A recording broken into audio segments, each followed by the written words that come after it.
লোকসেৱা আয়োগক আমি কলংকৰ পৰা মুক্ত কৰিম SIT হল আৰু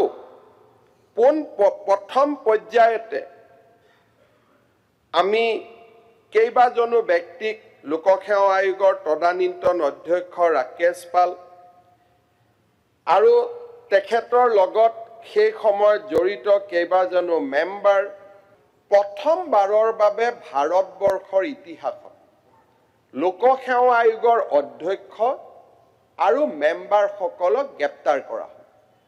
ইয়াৰ আগলৈকে ভাৰতবৰ্ষত কোনো উদাহৰণে নাই যে APSC বা পাব্লিক সাৰ্ভিস কমিশনৰ চেয়াৰম্যান আৰু মেম্বাৰক এই ধৰণে গ্ৰেপ্তাৰ কৰে কিন্তু আমি সিদ্ধান্ত লৈছিলো যে নহয় আমি এক্সাম্পলাৰী একচন লম